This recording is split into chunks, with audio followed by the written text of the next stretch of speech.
ವರ್ಷ ಕಳೆದು ಸಂಕ್ರಾಂತಿ ಸಮೀಪದಲ್ಲಿರುವಂತೆ ರಾಜ್ಯದಲ್ಲಿ ಚಳಿಯ ಆರ್ಭಟ ಜೋರಾಗಿದೆ. ಕಳೆದ 4-5 ದಿನಗಳಿಂದ ತರಗುಟಿಸುತ್ತಿರುವ ಚಳಿಯಿಂದ ಜನರಿಗೆ ಬೆಳಿಗ್ಗೆ ಹೊತ್ತು ಹಾಸಿಗೆ ಬಿಟ್ಟು ಏಳಲು ಮನಸ್ಸಾಗುವುದೇ ಇಲ್ಲ. ಗಂಟೆ 9 ಆದರೂ ಸೂರ್ಯ ಸರಿಯಾಗಿ ಕಣ್ಣು ಬಿಟ್ಟಿರಲ್ಲ.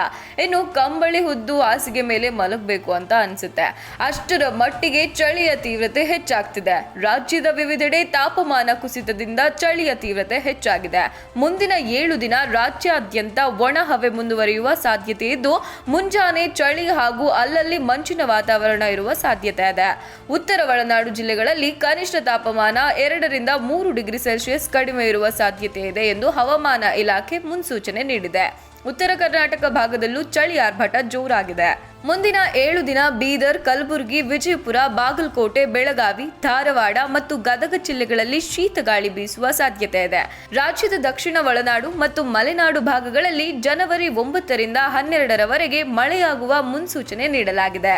ಬೆಂಗಳೂರಿನಲ್ಲಿ ಭಾಗಶಃ ಮೋಡ ಕವಿದ ವಾತಾವರಣ ಇರುವ ಸಂಭವವಿದ್ದು, ಮುಂಜಾನೆ ಮಂಜು ಕವಿಯುವ ಸಾಧ್ಯತೆ ಇದೆ ಎಂದು ಹವಾಮಾನ ಇಲಾಖೆ ತಿಳಿಸಿದೆ. ಈ ಅವಧಿಯಲ್ಲಿ ಮಕ್ಕಳು, ಗರ್ಭಿಣಿಯರು ಹಾಗೂ ಹಿರಿಯ ನಾಗರಿಕರು ಆದಷ್ಟು ಬೆಚ್ಚನೆಯ ವಾತಾವರಣದಲ್ಲಿ ಇರುವಂತೆ ವೈದ್ಯರು ಸಲಹೆ ನೀಡಿದ್ದಾರೆ. ಬಿಸಿ ನೀರನ್ನು ಕುಡಿಯಬೇಕು, ಬೆಚ್ಚಗಿನ ಉಡುಪು ಧರಿಸಬೇಕು, ತಂಪು ಪಾನೀಯ, ಆಹಾರ ಪದಾರ್ಥಗಳನ್ನು ಹೆಚ್ಚಾಗಿ ಸೇವಿಸಬಾರದು ಎಂದು ಸೂಚಿಸಿದ್ದಾರೆ.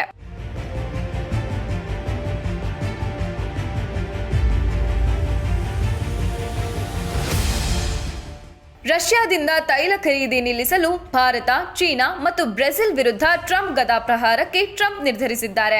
ವ್ಲಾಡಿಮಿರ್ ಪುಟಿನ್ ಅವರ ಯುದ್ಧ ಯಂತ್ರಕ್ಕೆ ಇಂಧನ ಒದಗಿಸುತ್ತಿರುವ ದೇಶಗಳಿಗೆ %500 ತೆರಿಗೆ ವಿಧಿಸುವ ಮಸೂದೆಗೆ ಟ್ರಂಪ್ ಹಸಿರು ನಿಶಾನೆ ತೋರಿಸಿದ್ದಾರೆ ಎಂದು ಅಮೆರಿಕದ ಸೆನೆಟರ್ ಲಿಂಡ್ಸೆ ಗ್ರಹಾಂ ತಿಳಿಸಿದ್ದಾರೆ. ಎಕ್ಸ್ ಖಾತೆಯಲ್ಲಿ ಈ ವಿಷಯ ತಿಳಿಸಿರುವ ಅವರು, ಉಕ್ರೇನ್ನಲ್ಲಿ ಯುದ್ಧ ನಿಲ್ಲಿಸಿ ಶಾಂತಿ ಸ್ಥಾಪನೆಗೆ ನಡೆಯುತ್ತಿರುವ ಮಾತುಕತೆಗಳ ಹಿನ್ನೆಲೆಯಲ್ಲಿ ಈ ಕ್ರಮ ಕೈಗೊಳ್ಳಲಾಗಿದೆ. ಮುಂದಿನ ವಾರ ದ್ವಿಪಕ್ಷೀಯ ಮತದಾನಕ್ಕೆ ಹಾಕಲಾಗುವುದು ಎಂದು ತಿಳಿಸಿದ್ದಾರೆ.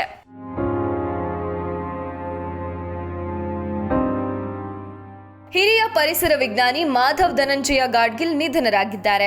ಅವರಿಗೆ 83 ವರ್ಷ ವಯಸ್ಸಾಗಿತ್ತು. ಪಶ್ಚಿಮ ಘಟ್ಟಗಳ ಸಂರಕ್ಷಣಾ ವರದಿಯನ್ನು ರಚಿಸಿದ್ದ ಪರಿಸರವಾದಿ ಮತ್ತು ಬರಹಗಾರ ಡಾಕ್ಟರ್ ಮಾಧವ್ ಗಾಡ್ಗಿಲ್ ಅವರು ಅನಾರೋಗ್ಯದಿಂದ ಬುಧವಾರ ರಾತ್ರಿ ಪುಣೆಯ ಪ್ರಯಾಗ್ ಆಸ್ಪತ್ರೆಯಲ್ಲಿ ನಿಧನರಾದರು. 2010ರ ಪಶ್ಚಿಮ ಘಟ್ಟಗಳ ಪರಿಸರ ವಿಜ್ಞಾನ ತಜ್ಞರ ಸಮಿತಿಯ ಮುಖ್ಯಸ್ಥರಾಗಿದ್ದರು. ಇವರು ಅಧ್ಯಯನ ನಡೆಸಿ ತಯಾರಿಸಿದ್ದ ವರದಿಯನ್ನು ಗಾಡ್ಗಿಲ್ ಆಯೋಗದ ವರದಿ ಎಂದೇ ಕರೆಯಲಾಗುತ್ತಿತ್ತು.